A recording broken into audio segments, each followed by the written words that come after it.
It is getting to be that time of year, a special edition of What's Next, Living Longer, Better, Smarter, with some special guests. A pre-Thanksgiving tradition of sorts. This episode, Food, Fun, and Family, is made possible by ageless innovation, improving the quality of life for older adults, their families, and caregivers. I'm Fred Fishkin, along with Mary Furlong. Hi, Mary. Hi, Fred. This is always one of my favorite episodes, and I can't believe the holiday seasons are almost here, and it's almost Thanksgiving.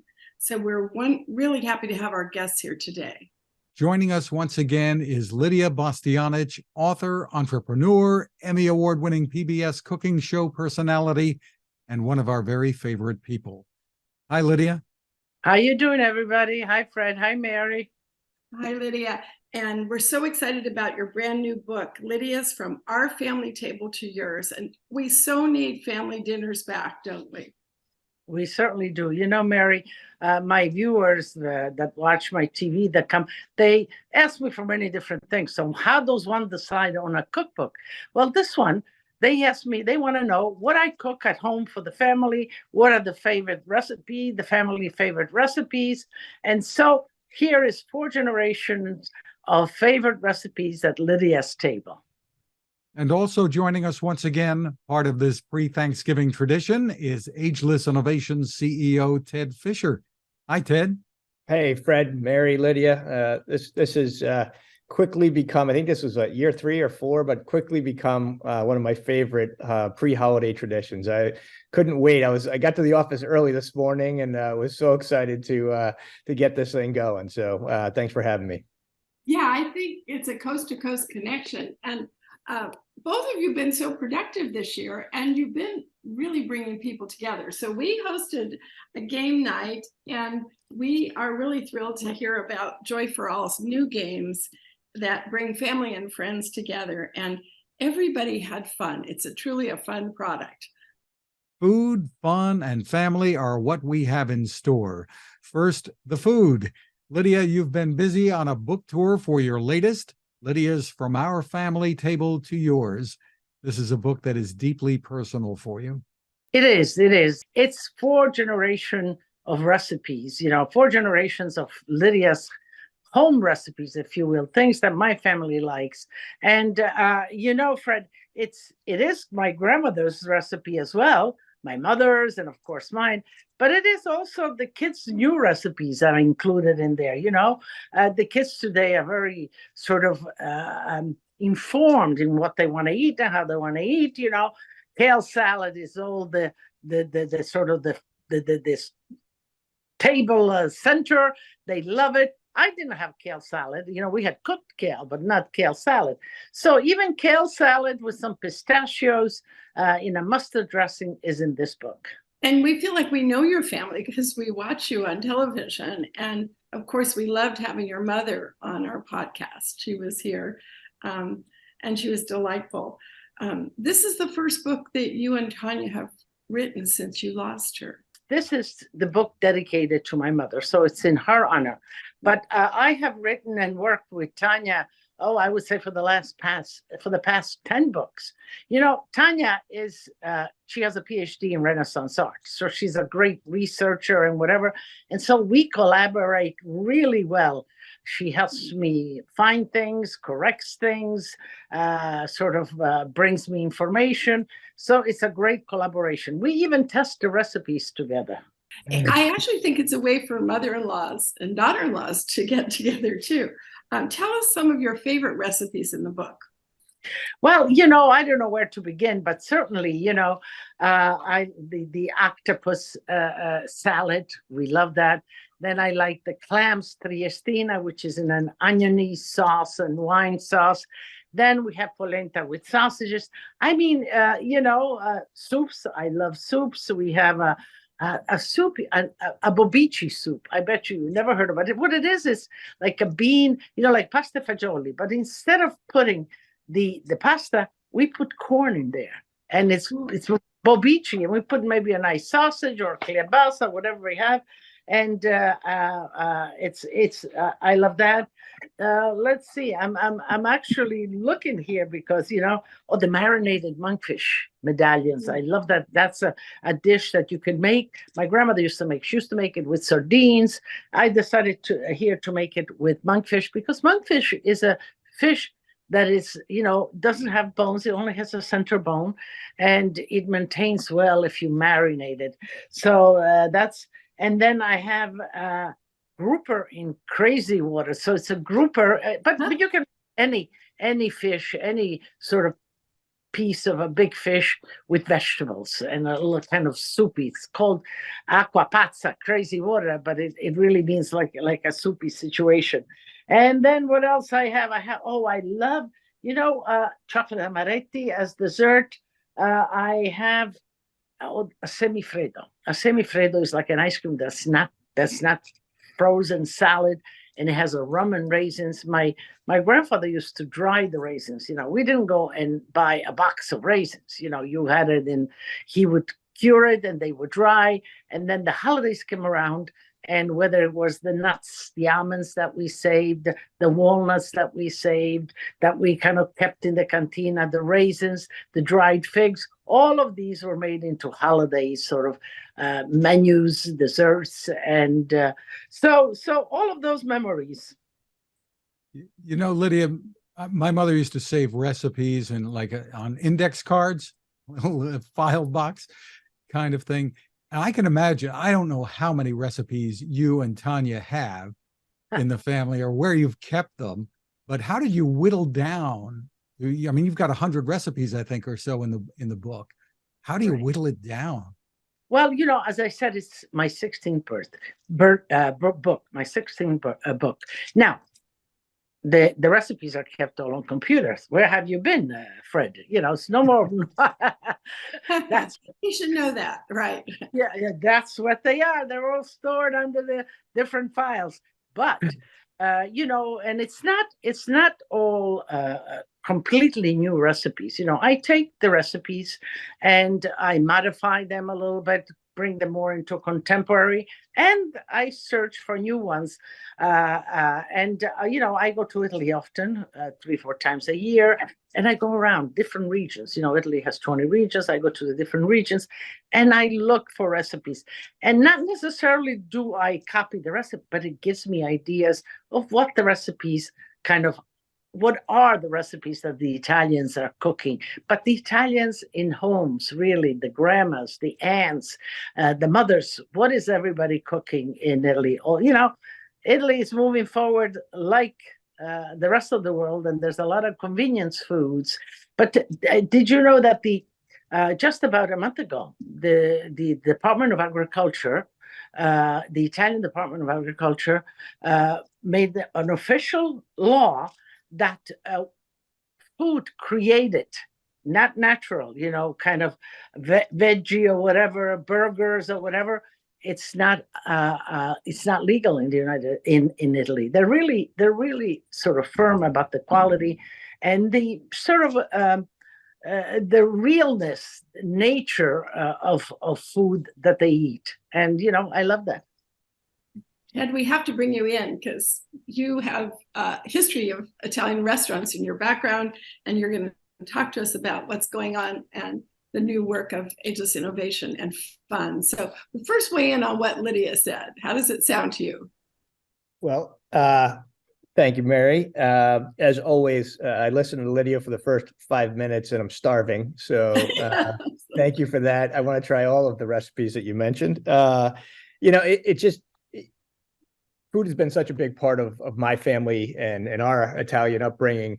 And whenever I listen to Lydia, it brings me back to, my grandmother and, Sunday dinners and, just the joy when she talks about the food and the recipes, the joy that she has brings me back to a place when, multi-generations were together, sharing fun and family over food. And that was my upbringing. So I feel like Lydia is my kindred spirit. I could hang out with her any day, but, just so wonderful to see. And now she's got her whole family involved in her business. And I've now got my daughter working at Ageless Innovation, which is a joy. And she's about to make me a grandfather, which is another joy in my life. So it just, the family just continues, right? It's just awesome.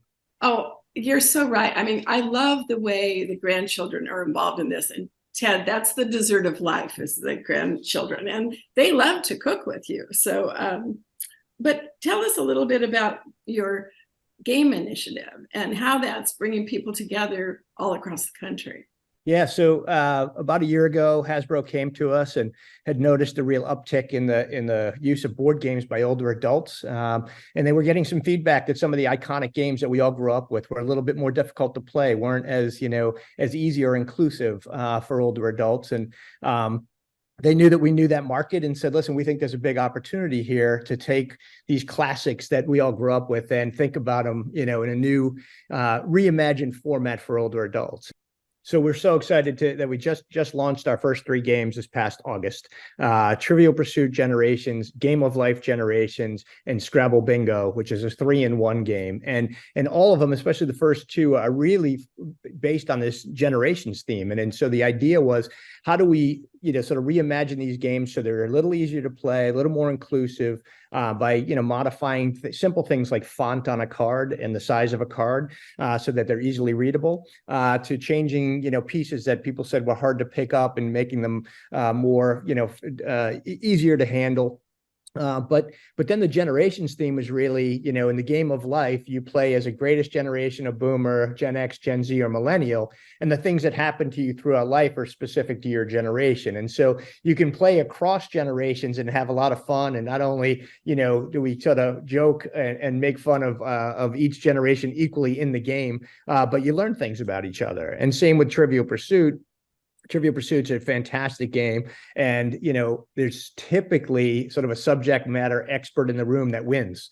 In our version of the game, there's a question on every card for the greatest generation, boomer, Gen X, millennial, and Gen Z, similar to Game of Life. And so if it's an exercise question, the answer for the greatest generation might be Jack LaLanne, and the answer for the millennial might be Zumba.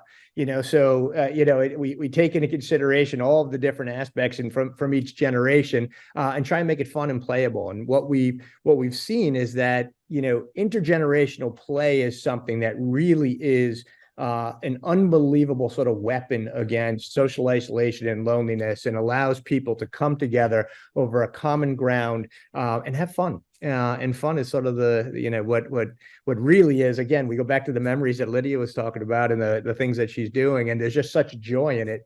And playing games, especially these iconic games, are things that people have done their whole lives. And for some people, they haven't done it in a while because it hasn't been as easy for them. Yeah, I was interested in watching what paths people took in the Game of Life. And then also in Trivial Pursuit, who would choose questions from the greatest generation versus the boomers.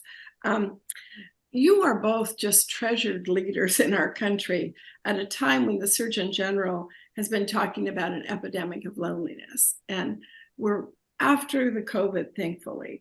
But tell us your thoughts about social isolation, Ted. This has been something you've been dedicated to mitigating since the beginning of the company. Yeah.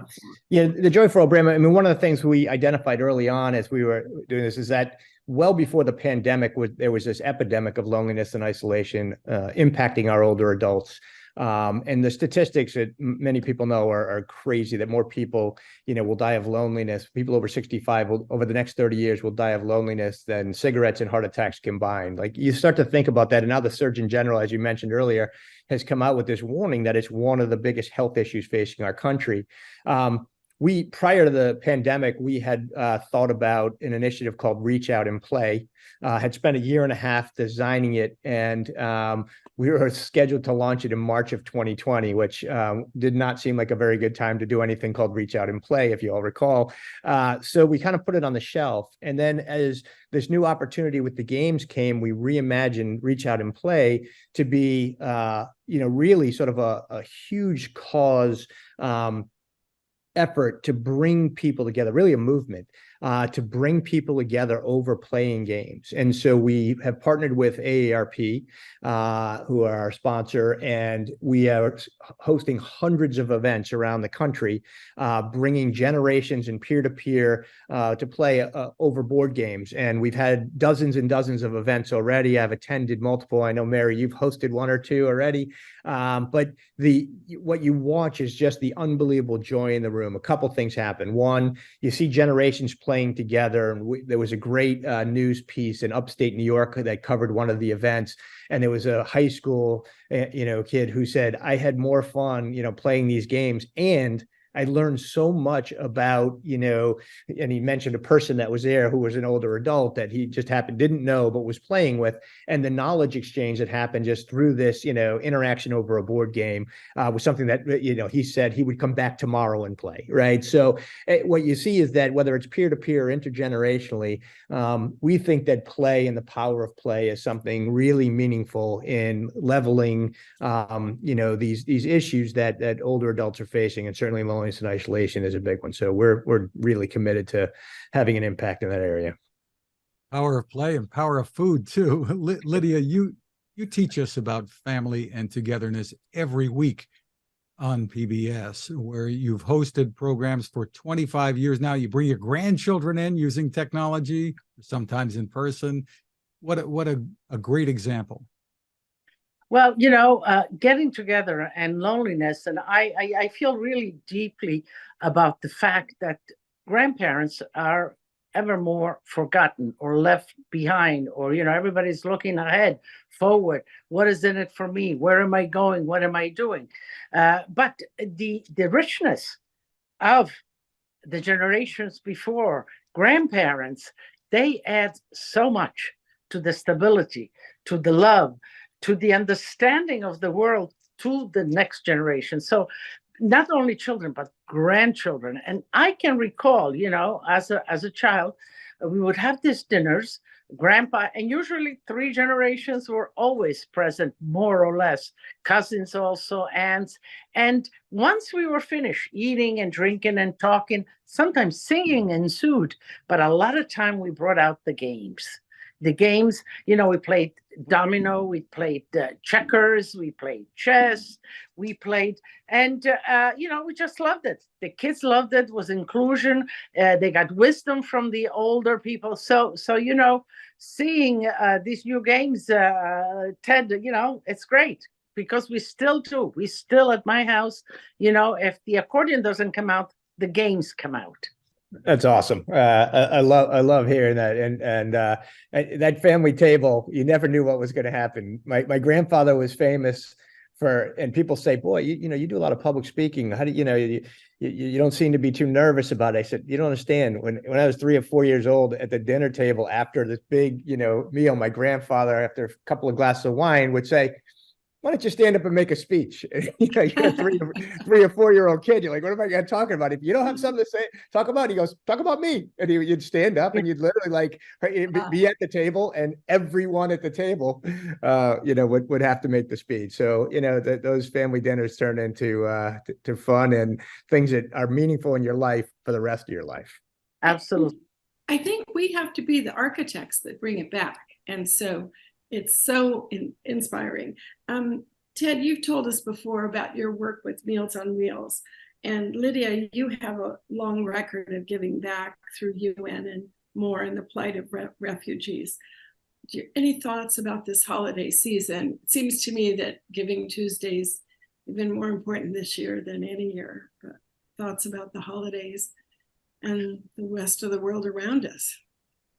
Absolutely. My thought is always, I was blessed, I was given great opportunities and a wonderful family. And I always think, the people that maybe in these times, with all the refugees and all that, it really touches home for me. Will they have enough food? Will they have a warm place? Will there be a table for them? So, include as much as what I do, what a chef does best is you have a dinner. You organize a dinner. An organization asks you to be the chef, and you're the calling card, let's say. And they dinner or lunch. You invite 200, 300, 400 people come. They pay the entrance fee. They have a great meal. I'm there. I talk. We're there for a cause. Together, we generate a substantial amount of funds for whether it's the Salvation Army, whether it is the immigrants. I actually worked with the Jesuit refugees, building schools. We just did a dinner at the United Nations to build schools in refugee camps, because children lose 2 years. Children that are in refugee camps lose 2 years of education. So there's so much out there, and we can all do what we can within our power, within our talents. We don't have to, we're not going to change the world, but if we all did something, we could really make a difference. Good. That's fantastic. And the work that you've done, we've talked about it before with Meals on Wheels, as Mary said, and I know that's near and dear to your heart. Absolutely. When Gail Green began with it, the first was formed.